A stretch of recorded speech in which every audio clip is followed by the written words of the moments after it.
Hey guys, it's Doc, and today we're going to talk about home generators, preparing for storms, electricity, batteries, a few different things, mainly focusing on power during a storm. So hold on. Hey guys, it's Doc, and today I figured I'd go ahead and talk a little bit about generators, home generators, powers, batteries, charging things. But today I'm also going to throw in a little bit of footage of us actually using this generator system to power our home during the recent storm during Irma. We lost power a total of about 13-14 hours, and I actually shot some video while the power was out. So what I'm going to do is I'm just going to explain to you that there's a big difference between being a prepper and being prepared. I'm not a prepper, I'm just prepared. I can shut my doors, and this is a question you want to ask yourself. And I ask my employees to actually ask themselves to be prepared. If you had to lock your doors and stay inside your home with no power, how long could you survive with your family? How many days? You have to determine how many days is your comfort level. You know, it might be 1 day, 2 day, 3 day, it might be 7 days, it might be a month. Personally, I could probably lock my doors and stay here for 3 to 6 months. I've got plenty of water access, food, I've got prepared for that, I've got all kinds of stuff, but I just don't worry about it. I mean, we take care of this stuff one time, maybe spend a day or two a year just being prepared, and I don't have to worry about it. And let me tell you why I do this. Even though we're inland, I lived on the coast for 6 years total. I've been through 5 different hurricanes. 5 different hurricanes. And the worst hurricane I ever had was back in 1996. And 96 was Hurricane Fran, and we were 120 miles inland. We were living in Raleigh, North Carolina, 60 to 90 mile an hour winds, trees down everywhere, blocking our subdivision, several houses destroyed from trees in there, but no power for 7 days. Now that's, the times I was at the coast, that wasn't that bad. This is inland, same thing. We don't live near the coast now. We're 2.5, 3 hours away from the coast drive time. But we had trees come down in our neighborhood, only with 25 to 40 mile an hour winds. We were without power for a total of 13 hours. Earlier this year, we had an ice storm, and we were without power for 24 hours. So it does come into play. This is a real comfort. It's not really a survival mode, it's a comfort load, just being prepared. It doesn't take much effort. But you cannot, and I stress this, you cannot wait until 1 or 2 or 3 days before a storm comes in, because everything's going to be gone. You ever notice that? You ever notice the frantic people? Oh, you're out of water, you're out of this. You don't have any generators? No, you dumbass. It's because you waited for the time right before the storm. The time to do this is when, right today. The sun's out, no one's worried about anything. That's when you go and you prepare for this kind of stuff. Just do a checklist, a few things to keep it going. But I'm going to run through, I'm going to show you the generator, I'm going to talk about my generator, I'm actually going to show you it running and give you a couple of little tips. Before I get to the generator, a few things that are really important. Communication is important, comfort is important, electricity is important, food, water, obviously. Cell phone, if you have a cell phone. Always keep it charged full. That's one thing you want to do. The next thing you're going to want to do, personally, what I like to do is this is just a battery. This is a lithium charging station, and I charge this up before a storm, and I can charge my cell phone 6 times off of this one little pack here. That's important, so I can get 6 phone charges off this little backup battery. The next thing, I happen to have, because of our business, I happen to have a lot of marine batteries, deep cycle batteries around.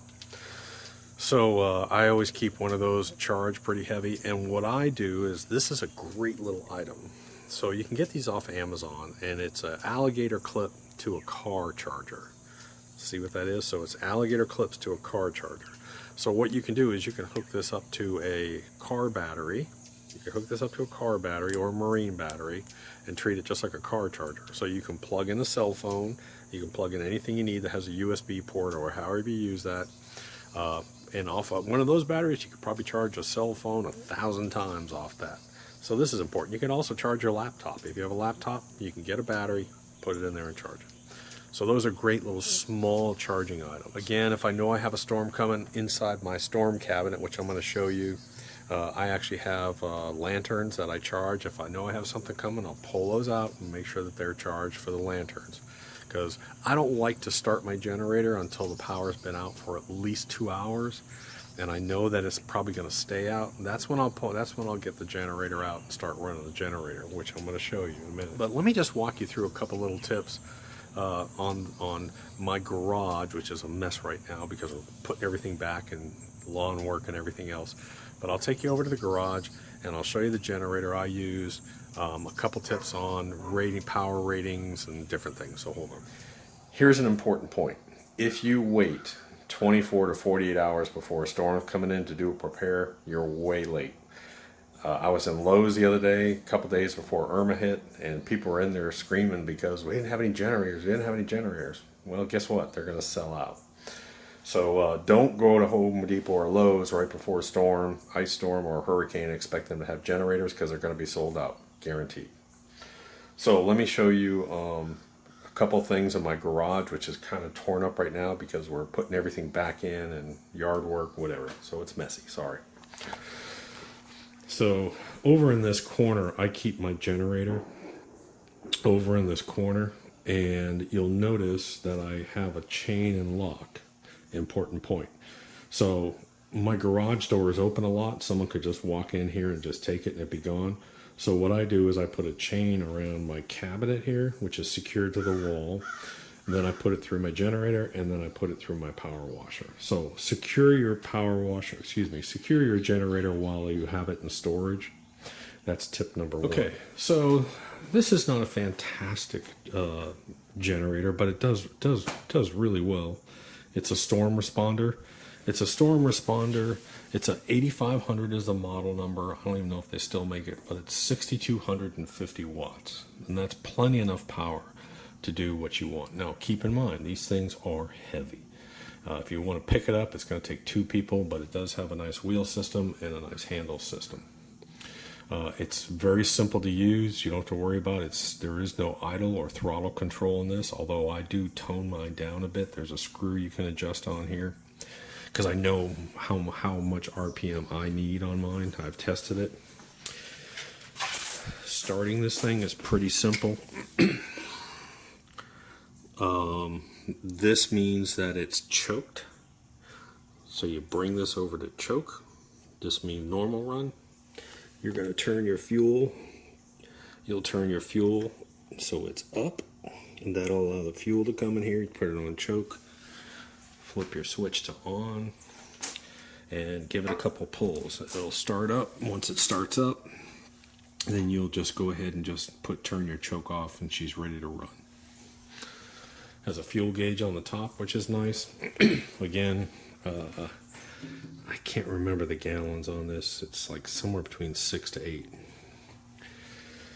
What else do I want to talk about real quick on this thing? Well, let's talk about these ports. I don't use this port. This is a 220/120. You would probably run this if you're going to power an RV or wire it directly into your home. The slots that most people will use are going to be these right here. These slots, and you want to consider these slots and numbers as 1, 2, 3, 4, and that's how you would hook up your power supply. So if you're going to run, you hook this one in first, that one, that one, that one. I don't know why, but that's what they say to do. The way that you do your hookup is pretty simple. The way that you do your hookup is pretty simple on these things, and you don't turn everything on at once. What you do is you get generator running, you plug in appliance number 1, let the generator run for about 20-30 seconds, let it stabilize, plug in the next thing, 20-30 seconds, let it stabilize, and you keep doing that as you plug something in. So you don't plug everything in and then start the generator. You start your generator and you put things in sequentially. Just put them in one at a time, and let the generator stabilize. Same thing on shutdown. Shutdown, you want to unplug everything, let the generator stabilize, and then shut your generator off. All right, let's go to the junk pile for a minute. Let's talk about extension cords for a minute. Electricity, the farther you move electricity, the thicker the wire needs to be. So if you're going to run, you think about the power lines outside your house, they're really thick. Same thing, you need thick, heavy gauge power cords if you're going to move it any distance. So what I do, and you can see how thick these are. These are my heavy duty lines. Usually generator will come with something like this. And it'll also come with usually a double cord like this. So that'll plug in, and then I split off, and then I'll split off. Then I'll split off into lighter, run this into the house, and then split off into my lighter ones, which are down below. And I'll run those into the house. The main thing is if you have any distance, you're going to need a heavy cord if you're going to run distance. If there's not a big difference, you don't need a lot. But electricity has resistance as it travels through the wires, so it eventually starts to degrade and degrade and degrade. So if you're going to move it any distance, you need to have heavy cords. That's why they're heavy, so that it can move the full current that long distance. That's the important part about it. But then I go to my lighter cords once I get in my house. One thing to remember, as I've always said, is that generators are a short-term solution because they take gas. That fuel tank is like 7 or 8 gallons, and I'm going to get about 14 hours out of it runtime. So it's only going to last as long as your fuel supply. So I have enough to run it constantly, maybe 5 days worth of gas here, and I don't run it constantly. It's really just that nighttime or keeping the food safe in the refrigerator. If you're without power for super long time, your refrigerator is going to have to go down eventually. So here's one of my prep cabinets, and of course I've got fishing poles, I've got golf clubs, I've got everything around, but these are not cheap, but you can just build plywood ones if you want, or just have cabinets. But here's the beautiful thing about this cabinet. I put what I need in it, I lock it, and then I don't worry about it. So it's there all the time, years and years. And I may go 2 years and never open this thing, but when I open it, I know what's inside of it. So I have basic things for comfort whenever I can. When I have to lock my door and stay inside for a couple days. But the basics. I mean, I have basic first aid and medicine, comfort items, toothpaste, soap. I have coffee, creamer. These are all 30-year shelf life foods. These boxes right here, I have tons of those. There's like 40 meals in each container, so I have plenty of that. Cooking items, taco mix, chili seasoning, drink water mixes. And then down here I have my favorite things are these gas powered dual fuel. So there's a dual fuel lantern, there's a big dual fuel stove, but this is one of my favorite items, so I'm going to talk to you about it real quick. Little storm battery, lanterns. This is a dual fuel stove. It's a little camping stove, and it uses gasoline. So you just use regular gasoline, and this is an item that you can buy for about $50 on Amazon. That is a wonderful item. You just use gasoline, and you can pop it out back on your deck, and you can be cooking. One canister of this, one little cup of gasoline will last you hours and hours. I mean, a 5-gallon container of gas will probably last you a month with this thing. Good way to cook. So again, these little cabinets come in handy. Like I said, I just lock them, and I have more than one of these. Propane tanks. I always keep a couple propane tanks as backup so I can cook on my grill. I can cook all I want. I have a side burner on my grill. Use that. We used it during the storm. And then gasoline. Gasoline, I keep 1, 2, 3, 4, 5, 6, 7. I keep 7 cans of gas. And of course, before I fill them up, I put in a little storage stay bill. And then every once a year or so, I try and dump this. We try and use that. I'll take that and I'll burn it in one of the older cars or something and just put in new gas.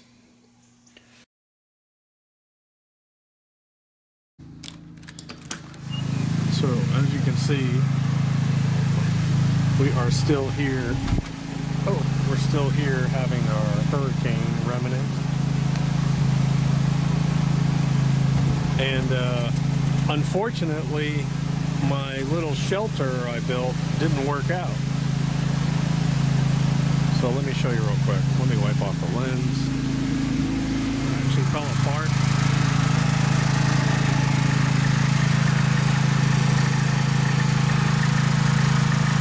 So I just temporarily put a tarp over it, weighted it down,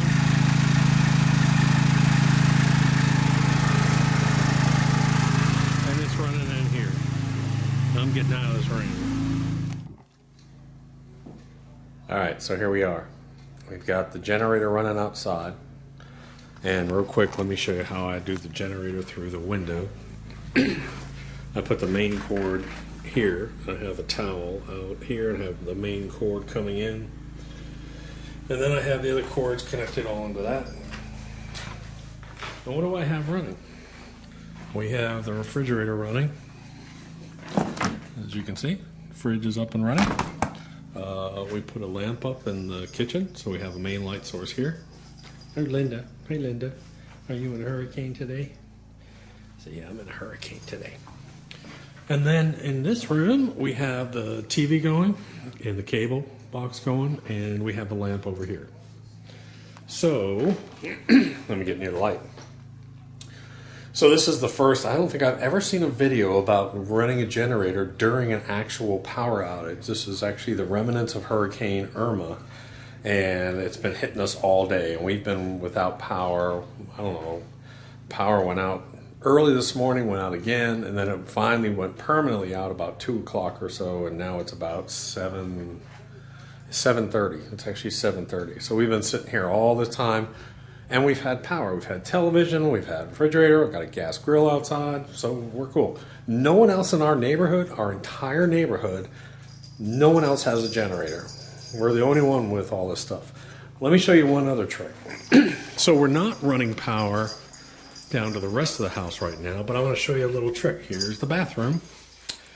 All right, so this is a little mag light, okay? Take your mag light, put it on the counter upside down, and have the mag light hit the ceiling. And when I do that, look what happens. Now I have a fully lit bathroom. You don't need to keep a candle in here. You don't need to carry a lantern.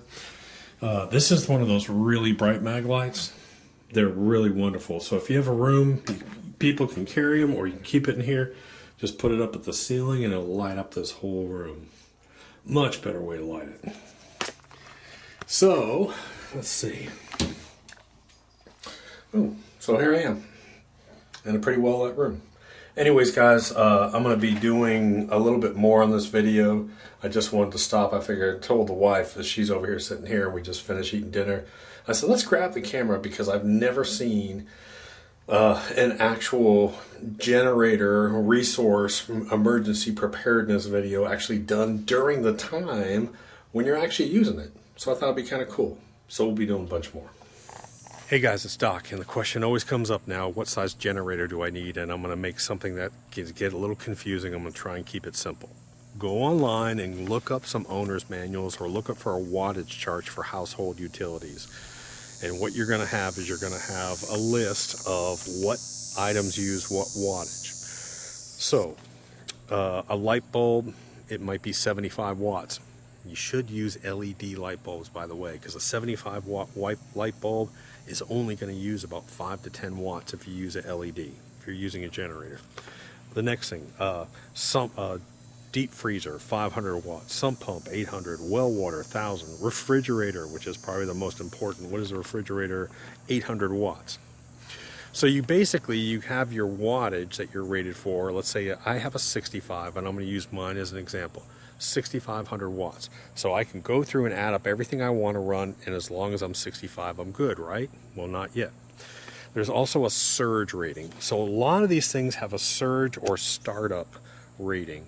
So my refrigerator might not run all the time, and it's going to surge. And when it surges, it's going to have a 1,600 watt surge power. Same thing if I'm going to use a deep freezer, 500 watts. Things like TVs don't have that. They don't have that surge where they shut on and shut off. So here's how you calculate it. Take all the items that you want to run on a generator, add up the wattage. Look at all of those and see which one has the highest surge or starting power. Pick the tallest number and then add that to the bottom of your list. So you have your full list. You got to pick the surge, add that back into it. So the highest surge I have is 1,600 for a refrigerator. So really the way to do this is take your 6,500 watt generator, subtract 1,600 from it. Once you've done that, then you know what wattage you'll have available for all your other utilities. Make sense? So you have to leave that little room in there for that surge one time. The strongest surge appliance that you have to leave that room in there. I hope that explains it well enough. Again, these little charts are available everywhere. You can just Google it. Matter of fact, go into Briggs & Stratton owner's manuals and you'll see these little charts.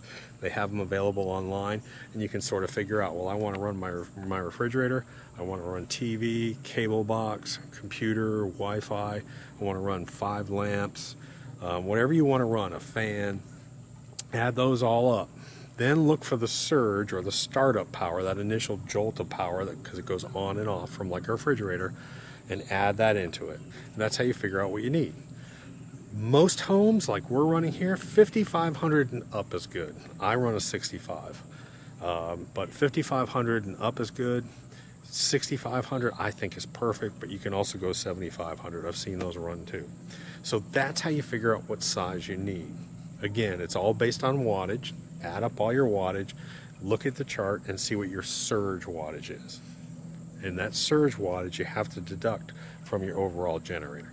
So that's how you calculate the power that you're going to need, or the size generator. All right, so real quick, let me tell you about storing your generator, and this is a very, very important point.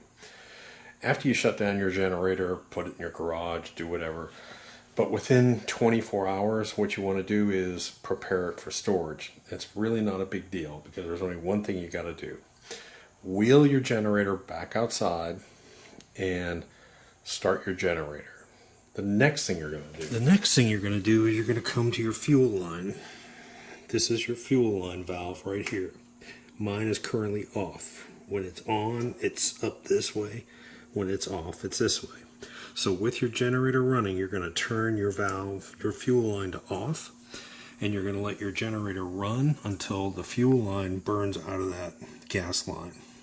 Got that? What you really want to do is make sure that the fuel that you have inside of your fuel tank has that storage liquid inside of it.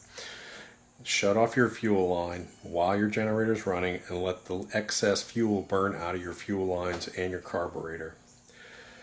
Doing that makes a huge difference. We have motors at work we'll put in storage for a year this way.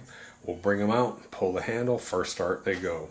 When you're ready to run again, just turn the fuel line back on and go ahead and start. But that one tip is absolutely critical. Make sure you do that. Make sure you take your generator back outside, start it up, turn off your fuel, let the fuel burn out, then put it up for storage. Got it? Very important. Anyways, guys, just a few little tips on using a generator at the house without converting your whole house to a power system. Doc, how you do it? Hope this helped.